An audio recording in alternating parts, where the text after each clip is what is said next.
আমরা দাঁড়িয়ে আছি গেঠিয়া ব্রিজে, বৃষ্টিপাত হচ্ছে এবং বাঁকা পয়েন্টেও কিন্তু জলস্তর আস্তে আস্তে বৃদ্ধি পাচ্ছে। গেঠিয়াতেও জল একটু বেড়েছে এবং ঘাটালে জলটা স্টেবল আছে, কিন্তু যেহেতু বাঁকা পয়েন্টে জল বেড়েছে, গেঠিয়াতে জল বাড়ছে। এই জলটা ঘাটালেই গাদিঘাট পয়েন্টে দিয়ে নামবে, সেই ক্ষেত্রে ঘাটালের জলস্তর কিন্তু একটু বাড়তে পারে।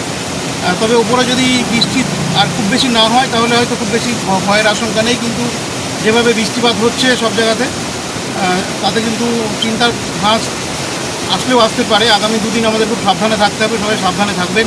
আমাদের মেডিকেল ক্যাম্প খোলা আছে, কন্ট্রোল রুম খোলা আছে, আমরা রান্না করা খাবার পরিবেশন করছি বিভিন্ন পয়েন্টে। রেস্কিউ টিম রেডি আছে, স্নেক রেস্কিউয়াররা রেডি আছেন। কোনো রকম সমস্যা হলে আমাদের কন্ট্রোল রুমে অথবা আমার নাম্বার আপনারা সবাই জানেন, আমাকেও ফোন করতে পারেন।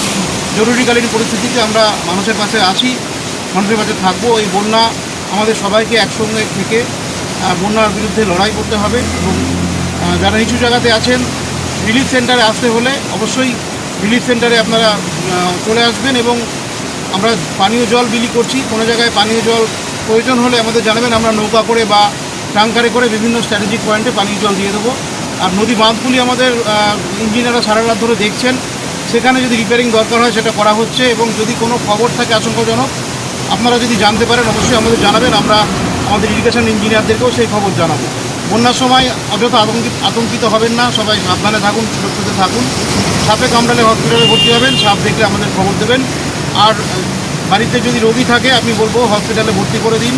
গর্ভাবস্থায় অ্যাডভান্স স্টেজে আছে তাদেরকে হসপিটালে ভর্তি করে দিন, কারণ হসপিটালে থাকলে সবাই সুরক্ষিত থাকবে। আমরা মাদার্স হাট খোলা আছে, আমাদের পেশেন্টের জন্য আলাদা হাব তৈরি করা আছে বিভিন্ন জায়গাতে।